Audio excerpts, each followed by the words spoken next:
This is Tammy Baskey, and you are listening to Life Coach Life, the podcast, episode number 2.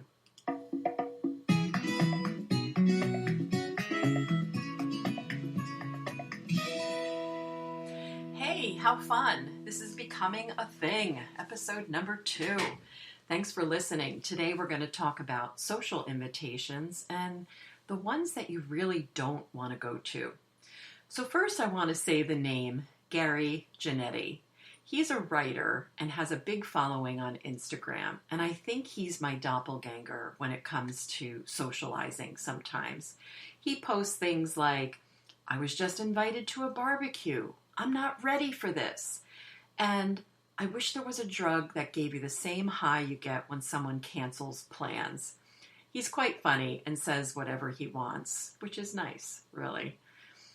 I don't think we have to wait until we're old or enlightened to say what we really want to say or do the things we really don't want to do.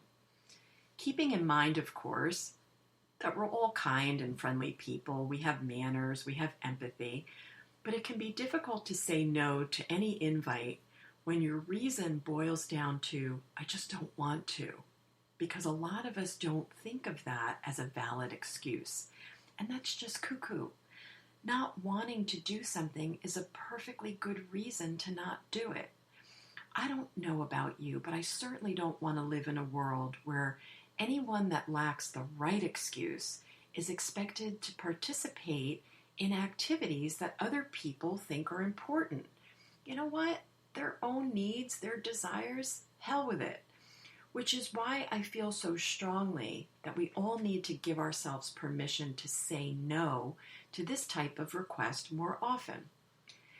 I mean, of course there's times you should genuinely consider the invitation.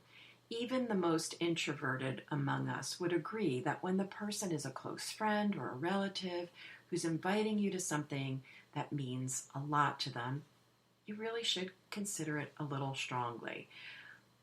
Sometimes having close relationships means doing things that aren't really your cup of tea or your idea of a good time. So a friend's housewarming party, give it real consideration before you reflexively refuse. But I'm talking more about circumstances where it's not someone super close, or the invite is relatively unremarkable, or perhaps you're invited because they feel they should invite you and you don't really have a relationship with that person. So take an example, an invitation to attend an after golf tournament for drinks with your husband, and you don't golf, and you're trying to cut back on your social drinking. Something like that, or a lecture to see a movie that you're not really interested in, or go out to dinner on a weeknight that's far away or too pricey or not pricey enough. In those situations when you can technically go, but you just don't want to, it's okay to decline. For non-social people, the pre-invitation angst is enough to set a cycle or spiral of thoughts that really do them harm when they even think about it. The time, the money, the energy, how they are our most valuable resources in life, and how you choose to spend them is directly related to who you are and ultimately the life you want to live. And if you don't decide each and every day how you want to spend your life and protect those resources, these other people are going to decide for you. You can never be your authentic self if you abdicate from this responsibility. This is your responsibility, and it's called setting boundaries. When you realize that you have the right and the ability to say no thanks, or I'm not into that, or thanks anyway, without the world coming to an end, it's really life-changing. So I want you to try it. Do it a few times, and you'll begin to feel the possibility of more freedom in your life. When you start to do this, I'll suggest that it's a really great idea to practice saying no to little things and invites when they present themselves. And over time, the bigger requests will begin to feel less heavy, less daunting. Saying no gives you a chance to learn more about those people in your life and how they treat you. Anyone, absolutely anyone, family or friend, who refuses to take no for an answer probably isn't great at respecting boundaries and your boundaries in general. And this is really good to know because our boundaries are about way more than barbecues and golf dates. They can be about your money, your belongings, your privacy, and you might find that a person who reacts very badly to your thank you, but I'm really not a big fan of that, or I don't really enjoy those people, that person who has problems taking no for an answer will also have trouble when it comes to the bigger stuff. Really important, one of my clients, I hope you're listening carefully.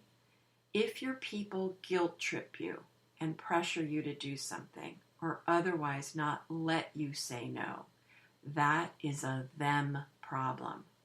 The people who are actually worthy of your time, money, and energy will take care to communicate that they respect your needs, your preferences, and your time, even if they feel a little disappointed by your no in the moment.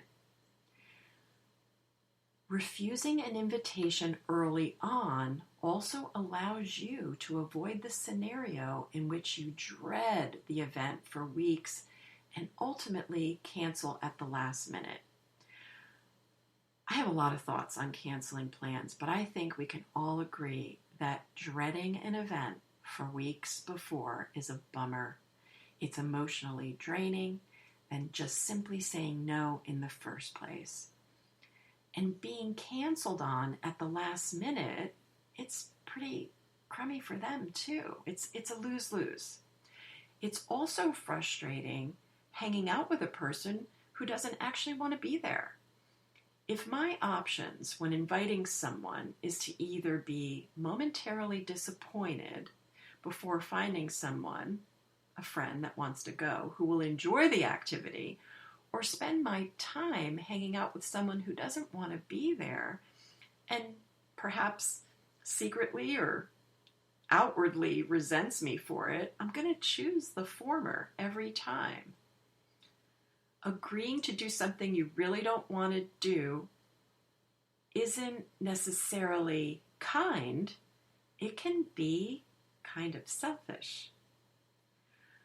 So, when I'm feeling really guilty about the idea of saying no in these situations, I find it helpful to think about whether my no is really going to break this person's heart, or if I just think my presence is way more important than it really is. It can be easy to tell yourself that your attendance is a huge deal or that this event means so much to this other person, only to say no and have them shrug and invite someone else without giving it a second thought. Of course, sometimes they really do care if you say yes, but even if they're a little disappointed, they will understand. They'll get over it, which is absolutely fine. Taking care of yourself, self-care, is so much more important than trying to avoid disappointing a friend or a family member. So before you begrudgingly agree to go somewhere, you may want to step back and ask yourself if you're overestimating how much your attendance there really matters. Finally, remember that by declining, you're actually showing up for the other person. Let me explain. Because when you graciously say no, you communicate that this is a relationship in which we're allowed to ask for what we want, and this is a world in which we're allowed to ask for what we need. I know declining an invitation can feel stressful or create a lot of guilt in the moment, but it doesn't have to be that way. This just takes practice. The more you do it, the more you'll realize that most people can actually handle it. They'll have a wonderful time. It won't negatively affect your relationships if it's a true boundary setting relationship. If you need a little help formulating a response, here's a few to tweak and make your own. I also want to add that regardless of what you say, your tone is going to matter here. I want you to be warm. I want you to be neutral. Keep it short, matter of fact. There's no need to beg for forgiveness or get into all your personal reasons or, present a strong defense as to why you're not going. Oh, thank you so much for thinking of me. I won't be able to make it, but thanks for the invitation. Or that sounds lovely, but I won't be able to make it. Listen, I want you to have a great time. Oh, that concert, really fun, but I can't do big outings on weeknights because of work. I just, really just take what you feel and make an honest answer with it. And especially when it's something that culture tells us we should love, right? Thank you for inviting me, but music festivals, the beach, amusement parks, they aren't really my speed. Oh my God, right? That sounds absolutely crazy to somebody sometimes, that's not your speed. I thought everybody likes the beach. Well, that's not true. Not everybody likes it. You can add, if you really, want to be with that person and do something else, I'd love to see you catch up soon. How about blank? Something that you both enjoy. Throw that in. If they catch you off guard, everybody knows, let me check my calendar and get back to you, right? And then actually get back to them quickly. Don't wait for them to follow up. In general, I'm against fabricating a reason why I'm declining an invite. And it's just, if you tell a lie about why you can't attend, the person might respond by asking you to do this again on a different day, and it puts you all over again in an awkward position.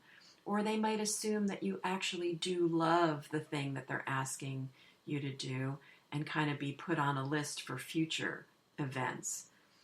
And that outcome isn't good. It's not good for anybody. And then, of course, I think of the old sitcoms where, you cancel on a date and that person brings you soup because you said you were sick and you're really not sick.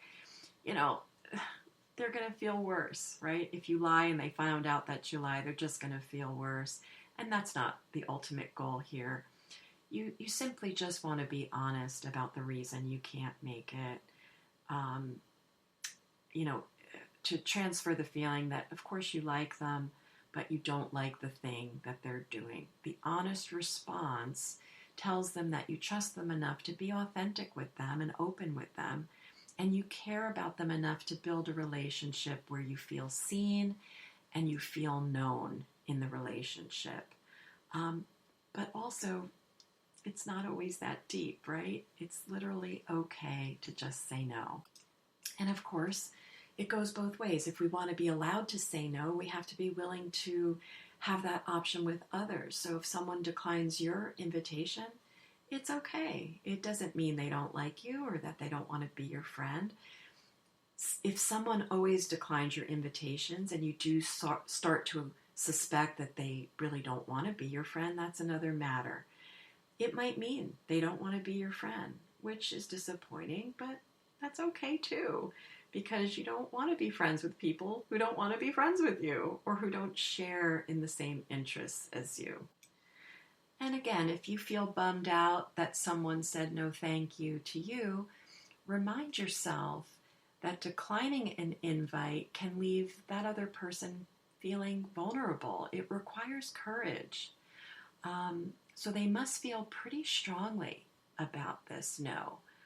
I've also found it helpful to view no's not as a slight, but as a favor. Because again, there's nothing worse than knowing someone was dreading spending time with you or regretted investing their time in something you wanted to do. they're also doing you the favor of saying no now instead of saying yes and then flaking out on you. And they're giving you permission to say no to them someday. How about that? Trust that if someone says, I can't make it, let that be good enough. Trust that they have their reasons. Respect their willingness to protect their time and move on. If someone says to you, I don't like that movie, believe that they simply don't like that movie. It has nothing to do with anything else. If someone says they're too busy, don't judge them for spending the evening doing nothing. Making the choice to do nothing when you're otherwise busy is a big deal. If someone says they can't afford to join you for dinner, don't catalog all the money that they spent on shoes or Starbucks lattes that you see them consume. A declined invitation simply means this is not how I want to spend my time at this moment. Even if that feels a little bad, it's okay. It's okay. Wow, I just noticed the time. I hope you got a little something from this. Listen, if you need some one-on-one coaching, you can contact me anytime at tbasquet@gmail.com. And I do hope that this did give you something to think about. And to always remember that your mind matters every single day. This is Tammy Basquet from Life Coach Life. I'll see you next week.